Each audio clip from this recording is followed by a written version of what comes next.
나랑 정수 오빠, 우리 17년째 같이 살고 있어. 아니, 뭐라고? 17년? 우리 아들도 있어. 민수. 지금 11살이야. 그게 우리 집에 자주 놀러 오던 이 아이? 여러분들이 어느 지역에서 듣고 계신지 댓글로 말씀해 주시면 가까운 지역 구독자님들과 서로 소통할 수 있습니다. 구독과 좋아요는 무료로 할 수 있습니다. 구독해 주시고 좋아요 눌러 주시면 영상 제작에 아주 큰 힘이 됩니다. 그럼 사연 시작하겠습니다. 결혼한 지 어느덧 30해가 되어가는 어느 가을날이었습니다. 김순애는 평소처럼 저녁 식사 준비를 하고 있었습니다. 63살의 나이가 믿기지 않을 만큼 부지런한 손놀림으로 남편이 좋아하는 된장찌개를 끓이고 있었죠. 그때 핸드폰이 울렸습니다. 여보세요? 네. 누구시라고요? 낯선 여자의 목소리였습니다. 급하게 말하는 목소리가 다급했어요. 박정수 씨 부인이시죠? 지금 당장 세명병원으로 오세요. 박정수 씨가 쓰러지셨어요. 순애는 손에 들고 있던 국자를 떨어뜨릴 뻔했습니다. 남편이 쓰러졌다고요? 가스불을 끄고 황급히 병원으로 달려갔습니다. 택시 안에서도 가슴이 두근거렸습니다. 남편 정수는 평소에 건강했거든요. 담배도 끊었고 술도 과하게 하지 않았어요. 그런데 갑자기 쓰러지다니.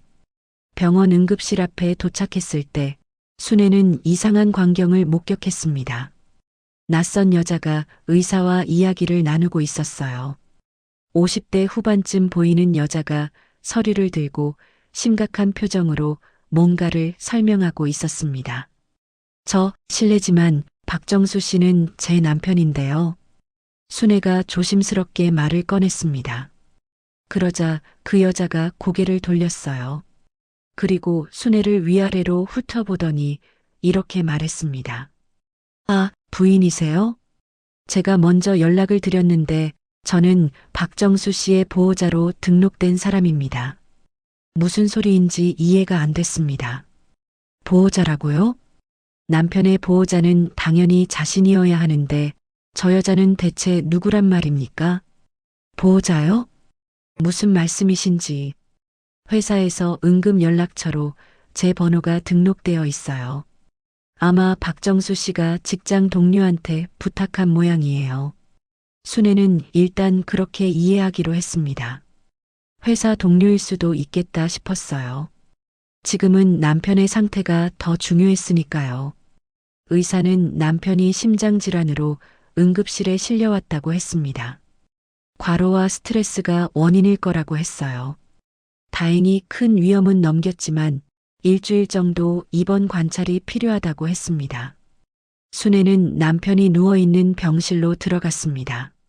산소호흡기를 끼고 있는 남편의 모습이 안쓰러웠어요. 평생을 가족을 위해 일만 하며 살아온 남편이었습니다. 회사 일로 바쁘다고 주말에도 자주 나가고 명절 때도 업무 때문에 늦게 오곤 했죠. 순애는 그런 남편이 고맙기도 하고 대견하기도 했습니다. 여보, 괜찮아요? 많이 놀랐죠? 순애가 남편의 손을 잡았습니다. 그런데 이상했어요. 남편이 순애의 눈을 제대로 쳐다보지 못하는 거예요. 뭔가 불편한 듯 시선을 피했습니다. 미안해. 당신 놀랐겠어. 남편의 목소리는 힘이 없었습니다. 순애는 남편의 이마를 쓰다듬어주며 괜찮다고 푹 쉬라고 말했어요. 그때 병실 문이 열렸습니다. 아까 그 여자였어요. 물 좀 갖다 드리려고요. 박정수 씨, 목마르시죠? 여자는 익숙한 손길로 물컵을 내밀었습니다. 순애는 그 모습을 보며 묘한 위화감을 느꼈어요. 너무 자연스러웠거든요. 마치 오래전부터 간병을 해온 사람처럼 말이에요. 실례지만 성함이 어떻게 되세요? 순애가 물었습니다. 여자는 잠깐 머뭇거리더니 대답했어요. 저요? 저는 최민자라고 합니다. 그 순간 순애의 머릿속이 하얘졌습니다. 최민자? 그 이름이 너무나 익숙했거든요. 민자는 순애의 절친한 친구였습니다. 20년도 넘게 가족처럼 지내온 사이였어요. 그런데 지금 눈앞에 있는 이 여자가 바로 그 민자란 말입니까? 순애는 천천히 여자의 얼굴을 다시 봤습니다. 분명히 민자가 맞았어요. 하지만 뭔가 달랐습니다. 예전처럼 편안하고 다정한 표정이 아니었어요. 오히려 조심스럽고 경계하는 눈빛이었습니다. 민자야? 너 왜 여기 있어? 순애의 목소리가 떨렸습니다. 민자는 아무 대답도 하지 않았습니다. 그저 물컵을 침대 옆 테이블에 놓고는 병실을 나가버렸어요. 순애는 그 뒷모습을 멍하니 바라봤습니다. 뭔가 이상했어요. 분명히 이상한 일이 벌어지고 있었습니다. 남편 정수는 눈을 감은 채 아무 말도 하지 않았어요. 순애는 남편을 흔들어 깨우고 싶었지만 지금은 쉬어야 할 때라는 걸 알고 있었습니다. 하지만 궁금증은 점점 커져만 갔어요. 다음 날 아침 순애는 일찍 병원에 도착했습니다. 남편에게 아침 식사를 챙겨주려고 미역국을 끓여 보온병에 담아왔어요. 그런데 병실 문을 열었을 때 또다시 민자가 있었습니다. 민자는 남편의 얼굴을 닦아주고 있었어요. 민자야, 너 여기서 뭐 하는 거야? 순애가 물었습니다. 이번에는 단호한 목소리였어요. 민자는 수건을 내려놓고 순애를 똑바로 바라봤습니다. 언니, 나 언니한테 할 말이 있어. 우리 밖에 나가서 이야기해. 두 사람은 병원 뒤편의 작은 정원으로 갔습니다. 아직 아침 공기가 차가웠어요. 순애는 민자가 무슨 말을 할지 알 것 같으면서도 믿고 싶지 않았습니다. 언니, 미안해. 진작 말했어야 했는데. 민자가 입을 열었습니다. 나랑 정수 오빠, 우리 17년째 같이 살고 있어. 순애는 그 자리에 그대로 얼어붙었습니다. 17년이라고요? 같이 살았다고요? 무슨 소리인지 이해가 안 됐어요. 아니, 이해하고 싶지 않았습니다. 무슨 소리야? 너 지금 장난하는 거지? 장난 아니야. 나 진심이야. 오빠는 금요일마다 우리 집에 와. 주말에도 자주 오고, 명절 전날에는 항상 우리랑 먼저 보내고 그 다음날 언니한테 가더라고. 민자의 말 한마디 한마디가 순애의 가슴을 찔렀습니다. 금요일이라고요? 그래서 남편이 항상 금요일마다 회식이 있다고 늦게 들어왔던 거였나요? 명절 전날이라고요? 그래서 남편이 명절 당일 새벽에야 집에 오곤 했던 거였나요? 거짓말하지 마. 그럴 리가 없어. 순애가 소리쳤습니다. 하지만 민자는 핸드폰을 꺼내 사진들을 보여주기 시작했어요. 남편과 민자가 함께 찍은 사진들이었습니다. 여행지에서, 식당에서, 집에서 너무나 다정한 모습들이었어요. 그리고 한 장의 사진에는 어린 남자아이가 함께 있었습니다. 이 아이가 누구야? 순애가 떨리는 목소리로 물었습니다. 우리 아들이야. 민수, 지금 11살이야. 순애는 그 자리에 주저앉을 뻔했습니다. 아들이라고요? 남편에게 다른 아들이 있다고요? 그것도 11살이나 된 아이가요? 언니, 사실 언니도 민수 알잖아. 내가 언니한테 친구 아들이라고 소개했던 애. 기억나지? 기억이 났습니다. 몇 년 전부터 민자가 가끔 데리고 오던 아이가 있었어요. 귀엽고 똑똑한 아이였습니다. 순애는 그 아이가 민자 친구의 아들이라고만 알고 있었어요. 그런데 그게 남편의 아들이었다니. 민자야, 너 지금 나한테 뭐라는 거야? 우리 20년 넘게 친구로 지냈잖아. 내가 너한테 뭘 잘못했어? 순애의 눈에서 눈물이 흘러내렸습니다. 민자는 고개를 돌렸어요. 미안해, 언니. 근데 나도 어쩔 수 없었어. 오빠가 언니는 너무 바쁘고 차갑다고 했어. 자기한테 관심이 없다고. 그래서 내가 위로해줬어. 처음엔 그냥 친구로 시작했는데. 그만해. 더 이상 듣고 싶지 않아. 순애가 소리치며 자리를 떠났습니다. 병원 복도를 걸으면서도 눈물이 멈추지 않았어요. 지난 30년이 주마등처럼 스쳐 지나갔습니다. 순애는 결혼한 이후로 단 한 번도 남편을 의심해 본 적이 없었어요. 남편은 성실하고 책임감 강한 사람이었으니까요. 동네에서도 모범적인 남편으로 소문났었습니다. 그런데 그게 다 거짓이었다니. 17년 동안이나 말이에요. 순애는 화장실에 들어가 찬물로 얼굴을 씻었습니다. 거울 속의 자신이 너무나 낯설었어요. 63년을 살면서 이런 배신을 당할 줄은 꿈에도 몰랐습니다. 그날 저녁 순애는 남편의 병실로 돌아갔습니다. 남편은 깨어 있었어요. 순애를 보자 미안하다는 표정을 지었지만 순애는 아무 말도 하지 않았습니다. 그저 남편을 지켜볼 뿐이었어요. 밤이 되어 간호사가 면회 시간이 끝났다고 알려줬습니다.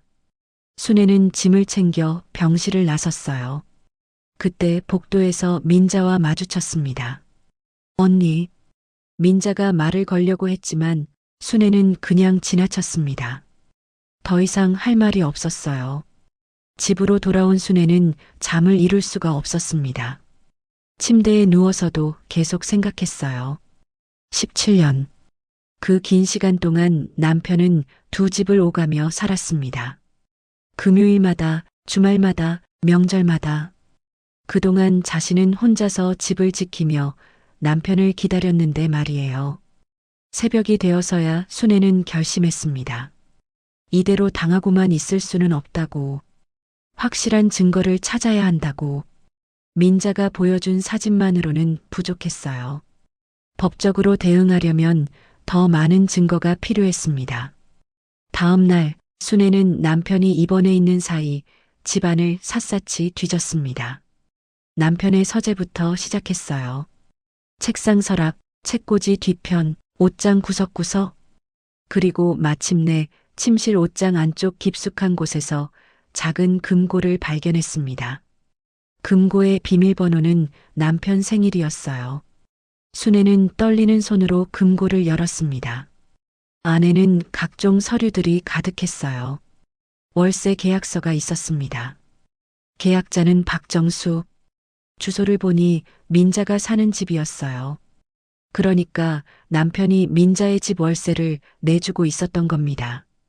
또 다른 서류도 있었어요.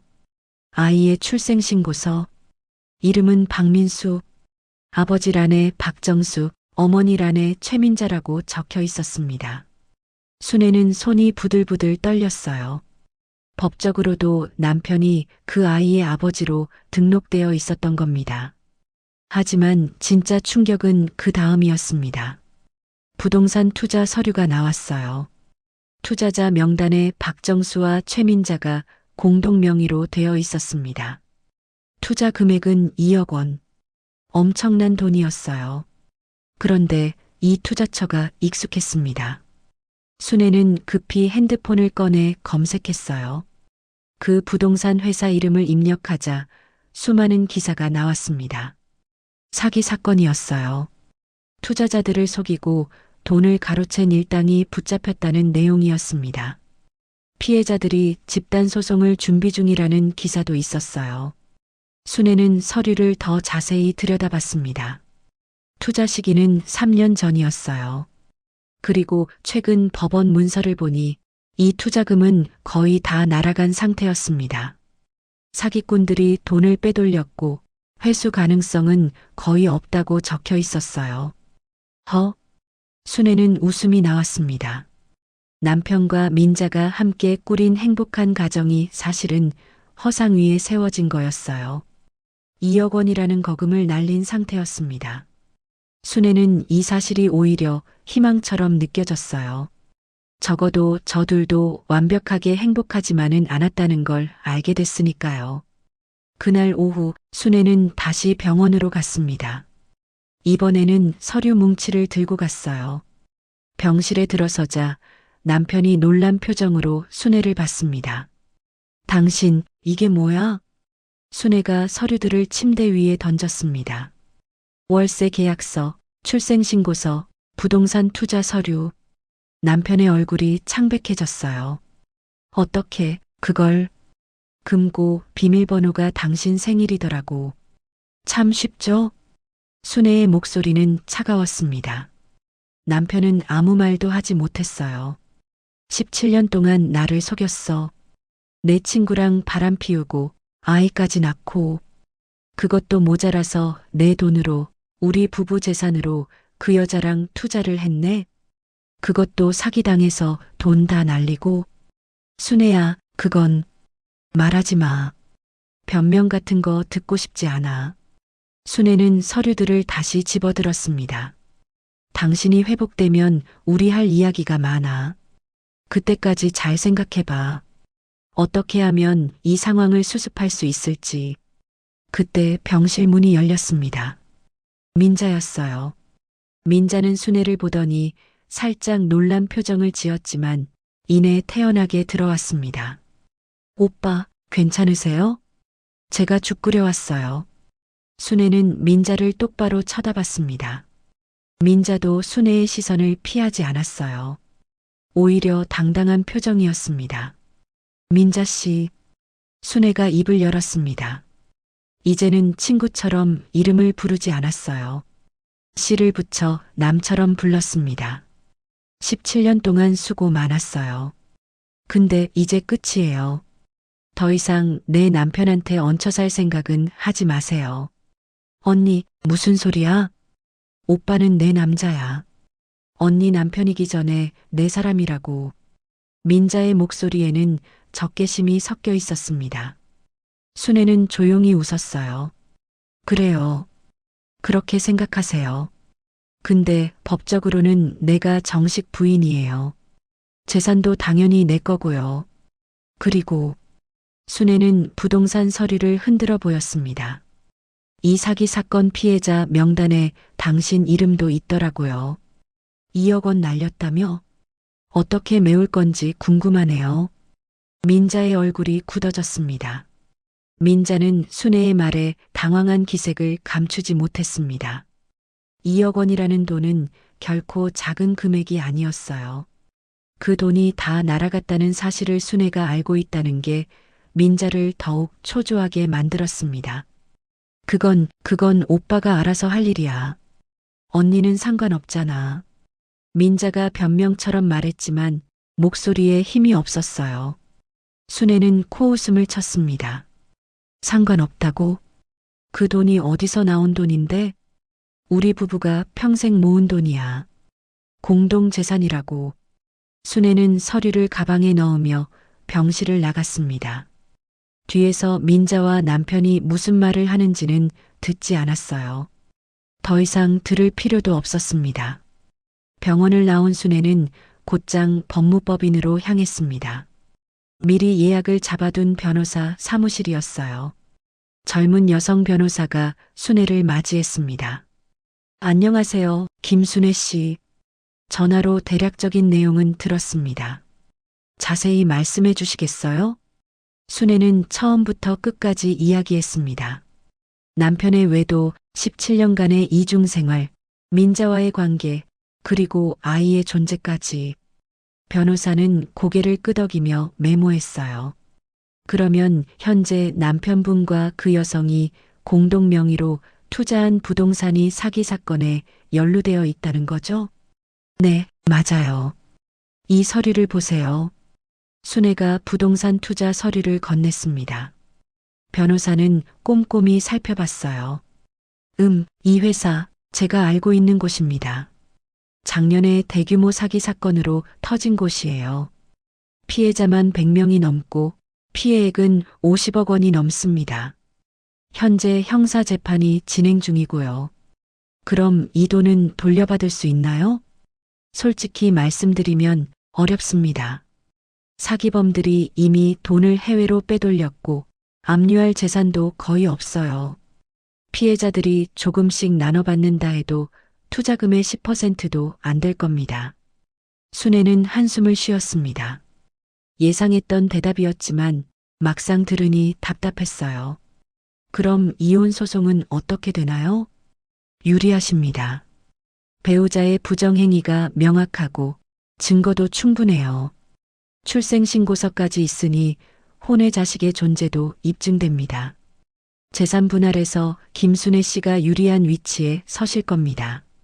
재산이 얼마나 남아있을까요? 남편이 그 여자한테 얼마나 쓴 건지 모르겠어요. 변호사는 잠시 생각하더니 말했습니다. 그 부분을 정확히 조사해야 합니다. 지난 17년간의 금융 거래 내역, 통장 입출금 기록, 카드 사용 내역을 전부 확인해야 해요. 그리고 남편분 명의의 모든 재산을 파악해야 합니다. 순애는 고개를 끄덕였습니다. 쉽지 않은 싸움이 될 거라는 걸 알았어요. 하지만 물러설 수는 없었습니다. 그날 저녁 순애는 오랜만에 딸에게 전화를 걸었습니다. 딸 지은이는 서울에서 직장을 다니고 있었어요. 결혼한 지 5년 됐고 작년에 첫 아이를 낳았습니다. 엄마, 왜? 무슨 일 있어? 지은아, 엄마가 할 말이 있어. 아빠한테 큰일이 생겼다.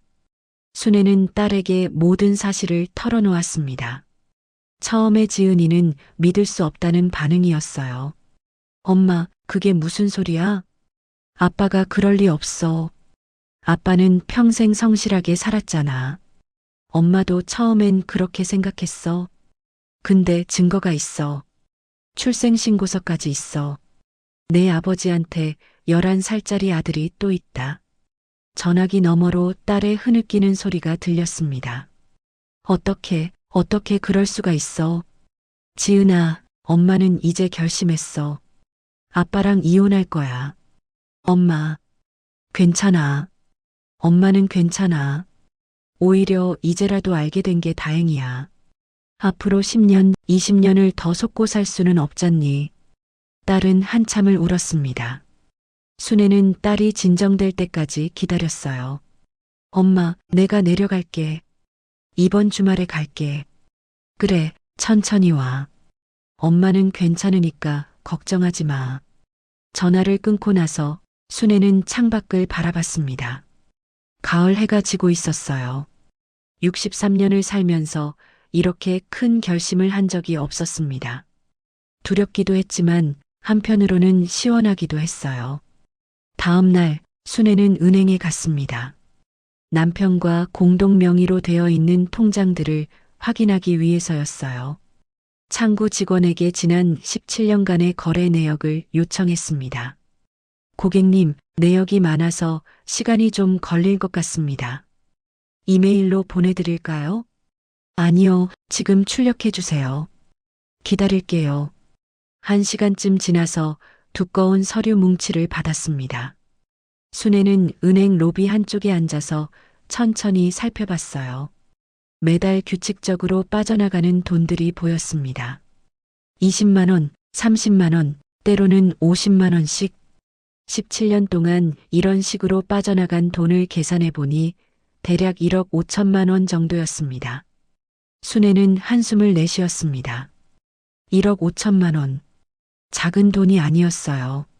그 돈이면 노후 준비를 충분히 할 수 있었을 텐데 남편은 그 돈을 민자에게 갖다 바친 겁니다. 더 놀라운 건 그 다음이었어요. 3년 전 2억 원이 한꺼번에 빠져나간 기록이 있었습니다. 바로 그 사기성 부동산 투자금이었어요. 남편이 순애 몰래 정기예금을 깨서 투자한 겁니다. 이 사람이 순애는 이를 악물었습니다. 그 정기예금은 순애가 10년 넘게 쪼개고 모은 돈이었어요. 시장에서 반찬 장사하며 명절마다 떡 만들어 팔며 모은 돈이었습니다. 남편이 그걸 허락도 없이 깨서 써버렸다니. 순애는 서류를 가방에 넣고 은행을 나왔습니다. 이제 증거는 충분했어요. 남편의 배신, 재산 유용, 모든 게 명확했습니다. 그날 오후 순애는 동네 슈퍼에 들렀습니다. 생수와 휴지를 사러 간 거였어요. 계산대에서 슈퍼 주인 아주머니가 조심스럽게 말을 걸어왔습니다. 순애 씨, 남편분 많이 아프시다며? 괜찮으세요? 네, 많이 좋아지셨어요. 일주일 정도면 퇴원할 것 같아요. 다행이네요. 그나저나, 아주머니는 주변을 둘러보더니 목소리를 낮췄습니다. 순애 씨, 나 진작 말하려다가 참았는데 이제라도 말해야 할 것 같아서 그래요. 순애는 가슴이 철렁했습니다. 뭔가 불길한 예감이 들었어요. 뭐가요? 저기 남편분 말이에요. 그 민자 씨랑 동네 사람들 다 알고 있었어요. 순애는 그 자리에 얼어붙었습니다. 뭐라고요? 미안해요. 우리도 순애 씨한테 말해야 하나 말아야 하나 고민 많이 했어요. 근데 차마 입이 안 떨어지더라고요. 남의 집안일에 끼어드는 것 같기도 하고. 아주머니, 그게 무슨 말이에요? 다 알고 있었다는 게? 슈퍼 주인 아주머니는 한숨을 쉬었습니다. 몇 년 전부터 금요일 저녁마다 남편분이 민자 씨 집으로 들어가는 걸 봤어요. 처음엔 그냥 친구 남편이 놀러 가는 줄 알았죠. 근데 너무 자주 가는 거예요.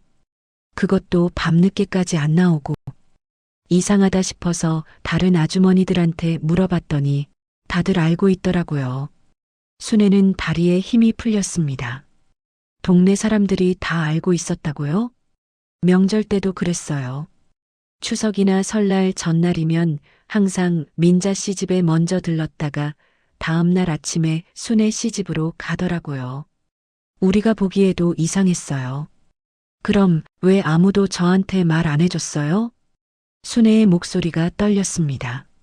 슈퍼 주인 아주머니는 미안한 표정을 지었어요. 미안해요. 진짜 미안해요. 우리도 말하기가 너무 어려웠어요. 만약에 오해였으면 어쩌나 싶기도 하고, 그리고 솔직히 순애 씨가 알면 얼마나 상처받을까 싶어서. 순애는 물건을 집어들고 슈퍼를 나왔습니다. 집으로 가는 길이 너무나 멀게 느껴졌어요. 동네 사람들이 다 알고 있었다니, 자신만 몰랐다니, 얼마나 웃음거리가 됐을까요? 얼마나 불쌍하게 봤을까요? 집 앞 골목에서 동네 할머니 두 분이 이야기를 나누고 있었습니다. 순애를 보자 갑자기 이야기를 멈췄어요. 그 모습이 순애의 가슴을 찔렀습니다. 안녕하세요. 순애가 먼저 인사했습니다. 할머니들은 어색하게 웃으며 인사를 받았어요.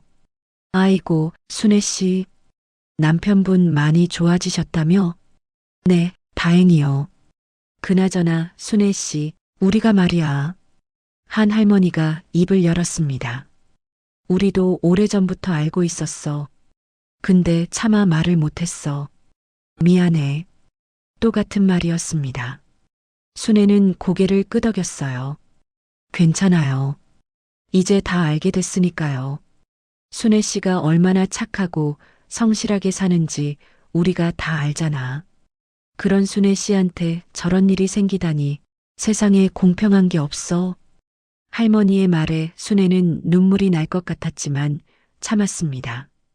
감사합니다. 저 이만 들어갈게요. 집에 들어와서 순애는 소파에 털썩 앉았습니다. 온몸에 힘이 쭉 빠졌어요. 동네 사람들이 다 알고 있었다는 사실이 남편의 배신만큼이나 충격적이었습니다. 아니, 어쩌면 더 충격적이었어요. 얼마나 불쌍해 보였을까요?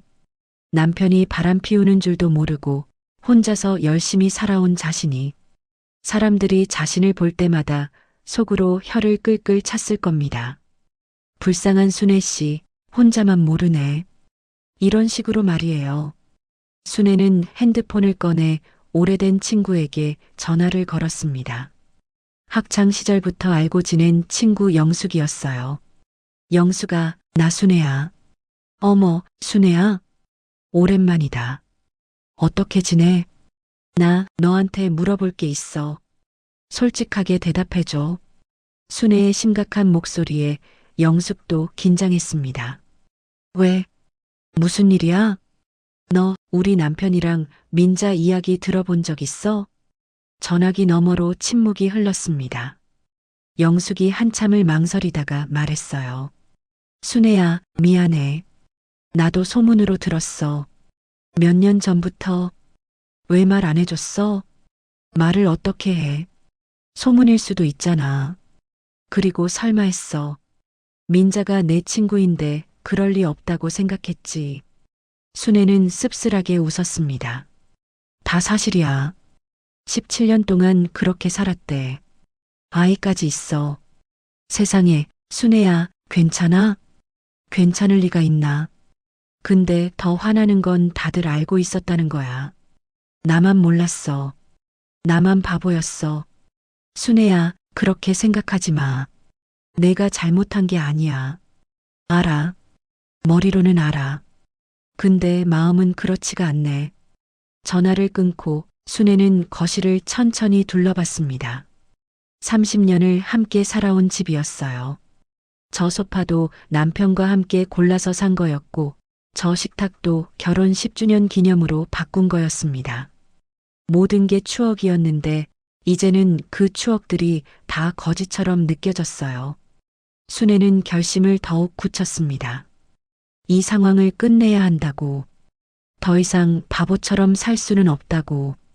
동네 사람들 앞에서 당당해지려면 자신의 삶을 스스로 정리해야 했습니다. 그날 밤 순애는 노트를 펼쳤습니다. 앞으로 해야 할 일들을 적기 시작했어요. 변호사 상담, 재산조사, 이혼 소송 준비. 하나하나 체크리스트를 만들었습니다. 감정에 휘둘리지 않고 냉정하게 처리해야 했어요. 다음 날 아침 순애는 일찍 일어나 병원으로 갔습니다. 남편과 마주 앉아 이야기를 나눠야 할 시간이었어요. 더 이상 미룰 수 없었습니다. 병실 문을 열고 들어가자 남편이 창밖을 바라보고 있었습니다. 순애가 들어오는 소리에 고개를 돌렸어요. 남편의 얼굴에는 죄책감과 두려움이 뒤섞여 있었습니다. 순애야, 앉아요. 순애는 침대 옆 의자에 앉았습니다. 남편도 침대에 제대로 앉아서 순애를 마주 봤어요. 여보, 우리 이야기 좀 해야겠어요. 순애의 목소리는 침착했습니다. 감정을 최대한 억누르고 있었어요. 당신이 먼저 말해봐요. 왜 그랬는지. 남편 정수는 한참을 말없이 앉아 있다가 입을 열었습니다. 순애야, 미안해. 정말 미안해. 미안하다는 말 말고 이유를 듣고 싶어요. 정수는 깊은 한숨을 쉬었습니다. 내가 외로웠어. 외로웠다고요? 순애의 목소리가 높아졌습니다. 당신이 너무 바빴어. 맨날 시장 일하러 나가고 집에 와서도 반찬 만들고 청소하고 나한테는 관심이 없더라고. 그게 이유예요? 내가 우리 가족 먹여 살리려고 일한 게 잘못이라는 거예요? 아니, 그게 아니라. 정수는 말을 더듬었습니다. 내가 나한테 차가웠어. 이야기도 잘 안 하고 뭘 물어봐도 대충 대답하고. 나는 외로웠어. 순애야. 순애는 허탈하게 웃었습니다. 그래서 내 친구랑 바람을 피운 거예요? 17년이나? 민자는 나를 이해해줬어. 내 말을 들어주고 공감해주고. 처음엔 정말 친구로 시작했어. 근데 어느 순간 가까워지고. 그만해요. 순애가 손을 들어 제지했습니다. 더 이상 듣고 싶지 않아요. 당신이 뭐라고 변명해도 17년 동안 나를 속인 건 사실이잖아요. 순애야, 아이는요? 그 아이는 어떻게 된 거예요? 우연히 생긴 거예요? 정수는 고개를 숙였습니다. 민자가 임신했을 때 나도 놀랐어. 근데 민자가 낳고 싶다고 했어. 나도 아들이 갖고 싶었어. 순애는 가슴이 미어지는 것 같았습니다. 자신은 딸 하나만 낳고 더 이상 아이를 갖지 못했어요. 둘째를 유산한 이후로 몸이 안 좋아져서 임신이 어려웠습니다. 그걸 남편도 알고 있었는데 다른 여자와 아들을 낳았다니. 우리 딸은요? 지은이는 당신한테 딸이 아니었어요? 아니야, 지은이는 내 소중한 딸이야. 그럼 왜 다른 여자랑 아들을 낳은 거예요? 정수는 대답하지 못했습니다. 그저 고개를 숙이고 있을 뿐이었어요. 당신은 두 가정을 다 가진 거네요. 합법적인 가정 하나, 불법적인 가정 하나. 아주 잘 나눠서 관리했네요. 순애야, 진짜 미안해. 내가 잘못했어. 돈은요? 그 많은 돈은 어떻게 된 거예요? 순애가 은행 거래 내역을 꺼내 보였습니다. 17년 동안 1억 5천만 원. 매달 조금씩 빼돌렸더라고요. 그것도 모자라서 내가 10년 동안 모은 정기 예금까지 깨서 2억 원을 투자했네요. 사기당해서 다 날렸으면서 정수의 얼굴이 창백해졌습니다. 그건 민자가 좋은 투자처가 있다고 해서 민자 씨 말만 믿고 내 돈을 함부로 쓴 거네요. 순애야, 그 돈 내가 다시 벌게. 진짜 다시 벌게. 필요 없어요. 순애는 단호하게 말했습니다. 나 이혼할 거예요. 뭐? 정수는 깜짝 놀란 표정을 지었습니다. 이혼이라니, 순애야. 우리 30년을 함께 살았잖아. 지은이도 있고 손주도 있잖아. 그렇게 오래 살았는데 왜 이제 와서 후회하는 척해요? 17년 동안은 후회 안 했잖아요. 순애야, 나 진짜 반성하고 있어. 다시는 안 그럴게. 민자하고도 끝낼게. 그러니까 이혼은 하지 말자.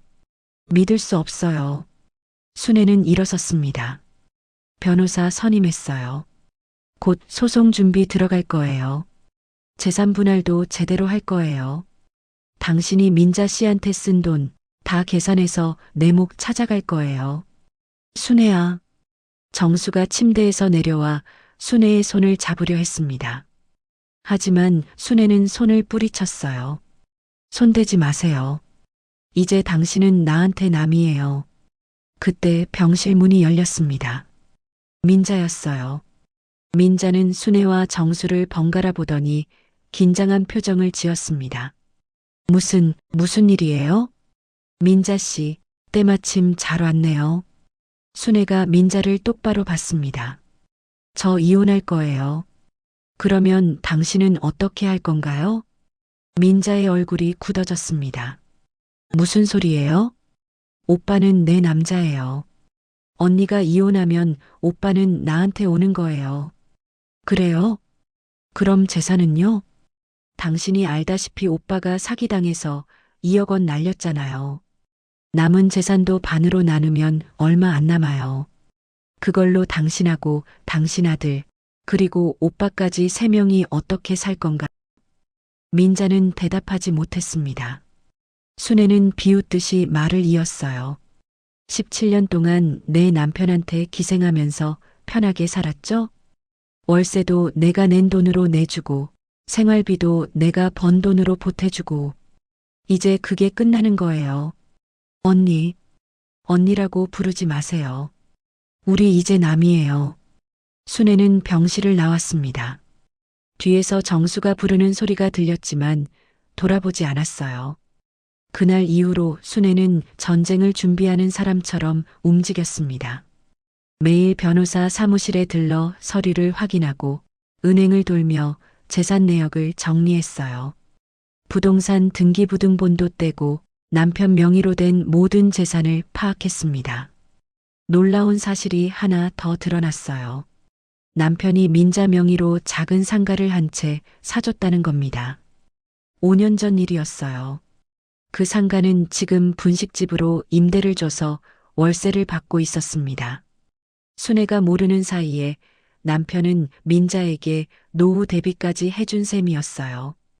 변호사는 이 상가도 부부 공동 재산으로 인정받을 수 있다고 했습니다. 남편이 결혼 생활 중에 번 돈으로 산 거니까요. 순애는 이 상가도 재산 분할 대상에 포함시키기로 했습니다. 주말이 되자 딸 지은이가 내려왔습니다. 지은이는 순애를 보자마자 눈물을 흘렸어요. 엄마, 괜찮아? 많이 힘들지? 괜찮아. 엄마는 괜찮아. 순애가 딸을 안아주며 말했습니다. 지은이는 한참을 울다가 물었어요. 아빠는 어떻게 해? 아빠 만나봤어? 응, 병원에서 이야기 나눴어. 아빠가 뭐래? 미안하대. 반성한대. 근데 그게 무슨 소용이니? 17년 동안 우릴 속인 건데. 지은이는 입술을 깨물었습니다. 나도 아빠한테 실망했어. 어떻게 그럴 수가 있어? 엄마한테 그렇게 할 수가 있어. 지은아, 내가 이해해줘서 고마워. 엄마는 내가 아빠 편을 들까봐 걱정했거든. 무슨 소리야, 엄마. 당연히 엄마 편이지. 아빠가 잘못한 거잖아. 모녀는 함께 집안을 정리하기 시작했습니다. 남편의 짐들을 따로 모으고 중요한 서류들은 안전한 곳에 보관했어요. 지은이는 아버지의 옷가지를 박스에 담으며 한숨을 쉬었습니다. 엄마, 그 여자는 어떤 사람이야? 민자 이모 말이야. 이모라고 부르지 마. 그 사람은 이제 남이야. 알았어. 그럼 그 사람은 어떤 사람이야? 순애는 잠시 생각했습니다. 착한 사람인 줄 알았어. 20년 넘게 친구로 지냈으니까. 근데 착한 척만 했던 거지. 속으로는 내 엄마를 이용하면서 내 아빠를 빼앗아 간 거야. 정말 나쁜 사람이네. 그래. 나쁜 사람이야. 월요일이 되자 순애는 법원에 이혼 소송을 제기했습니다. 동시에 재산분할 청구도 함께 신청했어요.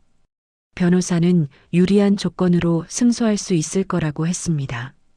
며칠 후 정수가 병원에서 퇴원했습니다. 하지만 집으로 돌아오지 않았어요. 대신 민자의 집으로 갔습니다. 순애는 그 소식을 듣고 오히려 시원했어요. 이제 정말 끝이구나 싶었습니다. 그런데 일주일쯤 지났을 때 민자가 순애를 찾아왔습니다. 초인종을 누르는 소리에 문을 열자 민자가 서 있었어요. 얼굴이 많이 수척해진 것 같았습니다. 언니, 무슨 일이에요? 순애의 목소리는 차가웠습니다. 언니, 나 좀 살려줘. 제발. 민자가 갑자기 무릎을 꿇었습니다. 순애는 놀라서 한 걸음 물러섰어요. 지금 뭐 하는 거예요? 오빠가 퇴원하고 우리 집에 왔는데 아무것도 못하고 있어. 몸도 아프고 정신도 없고 돈도 없어. 언니가 통장 다 정리했잖아. 그게 내가 알 바예요? 언니, 우리 민수 생각 좀 해줘. 민수는 아직 어린애야. 아빠 없으면 어떻게 키워? 순애는 코웃음을 쳤습니다. 그 아이 아빠는 당신 남자잖아요. 아니, 내 남편이었던 사람이고. 알아서 키우세요. 언니, 그 상가만이라도 우리한테 남겨줘. 그거 월세 받아야 우리 민수 학원비라도 낼 수 있어. 안 돼요. 그 상가는 내 돈으로 산 거예요. 내가 30년 동안 모은 돈으로. 민자는 울기 시작했습니다. 언니, 나 정말 죽을 것 같아. 사기당한 돈도 못 찾고, 이제 오빠마저 제대로 벌지 못하고, 우리 어떻게 살아? 순애는 민자를 내려다봤습니다. 동정심이 전혀 들지 않았어요. 민자 씨, 17년 동안 내 남편을 챙겼으면 이제 책임도 같이 져야죠. 그게 사랑이잖아요. 언니, 그리고 내가 왜 당신 가족 걱정을 해줘야 해요? 당신이 내 가정을 파괴했는데. 순애는 문을 닫으려 했습니다. 민자가 문틈을 붙잡았어요. 언니, 제발. 나 정말 죽을 것 같아. 손 치워요. 순애가 단호하게 말했습니다. 민자는 결국 손을 놓았어요. 순애는 문을 닫았습니다. 밖에서 민자가 우는 소리가 들렸지만 순애는 신경 쓰지 않았어요. 다음 날 정수가 순애에게 전화를 걸어왔습니다. 순애야, 나 좀 만나주면 안 될까? 무슨 일로요? 우리 이야기 좀 하자. 이혼은 좀 천천히 생각해보자. 생각 다 했어요. 이혼 소송 진행 중이에요. 순애야, 제발. 나 지금 정말 힘들어. 돈도 없고 몸도 아프고. 그건 저한테 말할 게 아니라 민자 씨한테 말하세요. 당신이 선택한 사람잖아요. 순애야, 다시는 전화하지 마세요. 할 말 있으면 변호사 통해서 하세요. 순애는 전화를 끊었습니다. 그리고 그 번호를 차단했어요. 동네 사람들의 반응도 달라졌습니다. 처음에는 순애를 불쌍하게 봤지만 이제는 대단하다는 반응이었어요. 슈퍼 주인 아주머니가 말했습니다. 순애 씨, 잘하는 거야. 그런 남편이랑 살면 뭐해. 이제라도 정리하는 게 나아. 동네 할머니들도 순애를 응원했어요. 그래, 순애야. 당당하게 살아. 내가 잘못한 게 하나도 없어. 순애는 점점 마음이 편안해졌습니다. 처음에는 무너질 것 같았는데 이제는 오히려 가벼워진 기분이었어요. 석 달이 지났습니다. 법원에서 첫 조정 기일이 있었어요. 순애는 변호사와 함께 법원에 갔습니다. 정수도 민자와 함께 왔더군요. 조정실에서 판사가 양측의 이야기를 들었습니다. 순애의 변호사가 준비한 증거들을 제출했어요. 외도의 증거, 재산 유용의 증거, 혼외 자식의 증거, 모든 게 명확했습니다. 판사는 심각한 표정으로 정수를 받습니다. 박정수 씨, 원고의 주장이 사실입니까? 정수는 고개를 숙였습니다. 네, 맞습니다. 17년 동안 이중 생활을 했고 혼외 자식까지 있다는 게 사실이군요. 죄송합니다. 판사는 한숨을 쉬었습니다. 재산 분할권은 어떻게 하시겠습니까? 정수의 변호사가 말했습니다. 재산을 반반 나누는 게 합당하다고 봅니다. 하지만 순애의 변호사가 반박했어요. 박정수 씨가 혼외 관계에 사용한 비용, 그리고 사기 투자로 날린 돈까지 고려하면 원고가 더 많은 비율을 받아야 합니다. 7대 3 정도가 적당하다고 봅니다. 결국 조정은 결렬됐습니다. 판사는 다음 재판 기일을 잡았어요. 조정실을 나오면서 민자가 순애를 붙잡았습니다. 언니, 제발 좀 생각해줘. 우리 민수 때문에라도. 순애는 민자를 뿌리쳤습니다. 민수는 당신 아들이에요. 내가 왜 신경 써야 하죠? 언니가 그렇게 차가운 사람이었어? 차가운 게 아니라 당연한 거예요. 내 인생 챙기는 게 우선이죠. 순애는 그 자리를 떠났습니다. 몇 달 후 드디어 판결이 났습니다. 순애가 60%, 정수가 40%로 재산을 나누기로 했어요. 그리고 민자 명의로 되어 있는 상가는 순애의 소유로 인정받았습니다. 결국 순애가 유리한 조건으로 이혼하게 된 겁니다. 판결이 나고 한 달 후 순애는 새 집으로 이사했습니다. 작지만 깔끔한 아파트였어요. 딸 지은이가 도와주러 왔습니다. 엄마, 여기 괜찮다. 햇볕도 잘 들고. 그치? 엄마도 마음에 들어. 엄마, 이제 어떻게 할 거야? 혼자 사는 거 괜찮겠어? 순애는 창밖을 바라보며 미소 지었습니다. 괜찮아. 오히려 편해. 눈치 볼 사람도 없고 거짓말에 속을 일도 없고. 엄마. 지은아, 엄마는 지난 17년을 잃었지만 앞으로 남은 모든 시간을 되찾았어. 그게 더 중요한 것 같아. 지은이는 엄마를 꼭 안아줬습니다. 엄마가 자랑스러워. 정말. 그날 저녁 순애는 혼자 새 집에 앉아 있었습니다. 차 한 잔을 마시며 지난 일들을 돌이켜봤어요. 힘들었지만 후회는 없었습니다. 오히려 시원했어요. 핸드폰이 울렸습니다. 모르는 번호였지만 받았어요. 여보세요? 순애 씨, 저 민자예요. 순애는 한숨을 쉬었습니다. 무슨 일이에요? 오빠가 우리 집에서 나갔어요. 그래서요? 혼자 다른 데로 가버렸어요. 연락도 안 받고. 언니, 어떻게 하면 좋아요? 순애는 차갑게 대답했습니다. 그건 저한테 물어볼 일이 아니에요. 당신이 알아서 하세요. 언니, 다시는 전화하지 마세요. 순애는 전화를 끊고 그 번호도 차단했습니다. 창밖으로 겨울 해가 지고 있었습니다. 순애는 따뜻한 차를 한 모금 마셨어요. 63년을 살면서 이렇게 홀가분한 적이 없었습니다. 문득 거울에 비친 자신의 모습을 봤어요. 주름은 깊어졌지만 눈빛은 이전보다 훨씬 맑았습니다. 더 이상 누군가의 그림자가 아니었어요. 자기 인생의 주인공이었습니다. 순애는 노트를 펼쳤습니다.